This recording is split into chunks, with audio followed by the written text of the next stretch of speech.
दादी के हाथों का जादू और खुशबू से महकता घर, माँ की मुस्कुराहट और खाने की सुगंध। MDH गरम मसाला, क्योंकि हर रिश्ता है स्वाद से जुड़ा। तो एक बार फिर से दहल गया है मिडिल ईस्ट, क्योंकि सेंट्रल एशिया में जंग की चिंगारी भड़क गई है। इजराइल ने सीरिया पर अब तक का सबसे बड़ा हमला कर दिया है।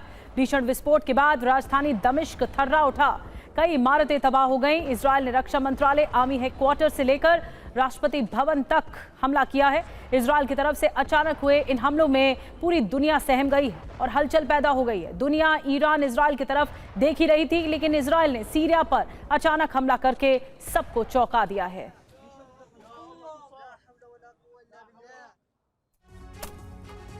और देर रात सीरिया में द्रूज बहुल इलाके पर हमला हुआ। स्वेदा इलाके में द्रूज समुदाय पर हमला हुआ। सीरियाई सेना ने द्रूज लोगों को निशाना बनाया। स्वेदा इलाके में रॉकेट की बौछार। अल्लाहुम्मा सद्दिद, अल्लाहु अकबर।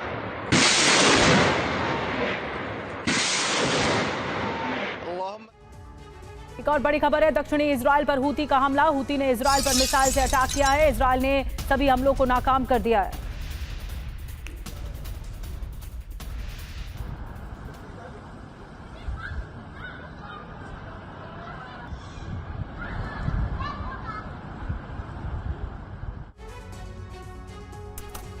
और सीरिया की राजधानी दमिश्क पर इजराइल का हमला। दमिश्क के बाहरी इलाकों में बमबारी। महज एयर बेस के पास इजराइल का हमला। इजरायली हवाई हमले में दमिश्क में तबाही। तस्वीरें हम आपको दिखा रहे हैं किस तरीके से यह हमला हुआ है।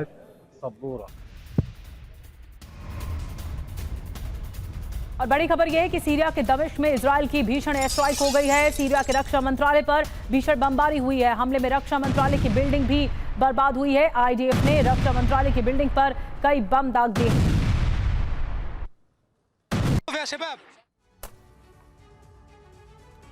और इजरायली बमबारी में धुआं धुआं दमिश्क। जी हां, IDF की बमबारी में सीरियाई सेना के मुख्यालय को नुकसान हुआ। इजरायली हमले में सेना का हेडक्वार्टर ध्वस्त। हेडक्वार्टर पर हमले के बाद दहशत में लूट।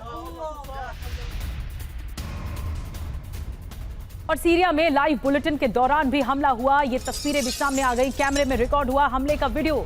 जी हां, हवाई हमले के धमाके से एक न्यूज एंकर किस तरह से डर जाती है, दहशत में आ जाती है, वहां से चली जाती है, ये तस्वीरें आ रही हैं। हमले के बाद स्टूडियो छोड़कर ये एंकर चली जाती है। तो लाइव रिपोर्ट चल रही थी और बुलेटिन चल रहा था, उसी वक्त ये हमला होता है और अचानक से ये न्यूज एंकर दहशत में आ जाती हैं और वहां से उठकर चली जाती हैं। धमाका काफी बड़ा इंटेंसिटी वाला धमाका था। उसके बाद लोगों में बहुत ज्यादा डर का माहौल। और अचानक हुए हमले के बाद सीरियाई राष्ट्रपति अहमद अल-शरा की इजराइल को धमकी भी सामने आ गई है। हम युद्ध से डरते नहीं हैं, अहमद अल-शरा की ओर से कहा गया।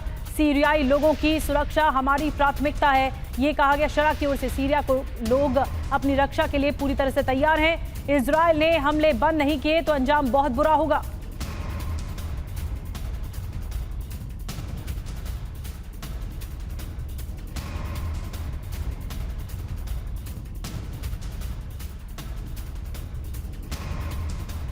और एक और बड़ी खबर, सीरिया में हमले को लेकर इजरायली प्रधानमंत्री बेंजामिन नेतन्याहू ने बयान जारी किया है।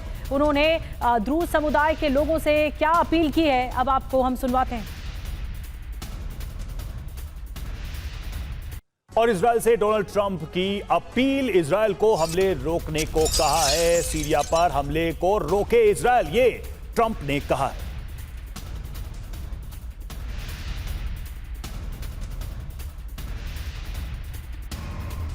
सीरिया पर अमेरिकी विदेश मंत्री मार्को रूबियो ने कहा, सीरिया की स्थिति जटिल है। मार्को रूबियो का बयान। इजरायल और सीरिया के साथ बातचीत जारी है, हम तनाव कम करने की दिशा में आगे बढ़ रहे हैं।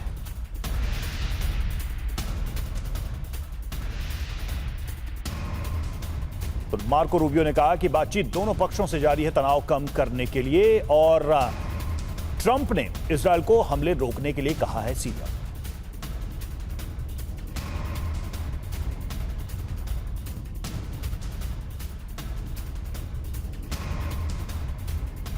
और आपके मन में अब ये सवाल हो सकता है कि इजराइल का इस वक्त ईरान सबसे बड़ा दुश्मन है, तो फिर उसने सीरिया पर इतना बड़ा हमला क्यों कर दिया?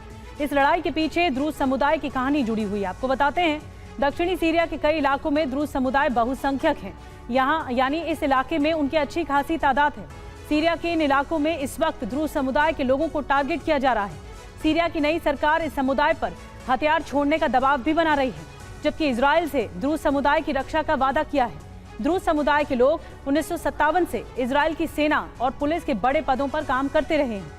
इजराइल ने उनकी आबादी 1,30,000 है और द्रूज समुदाय को इजराइल का कट्टर समर्थक माना जाता है।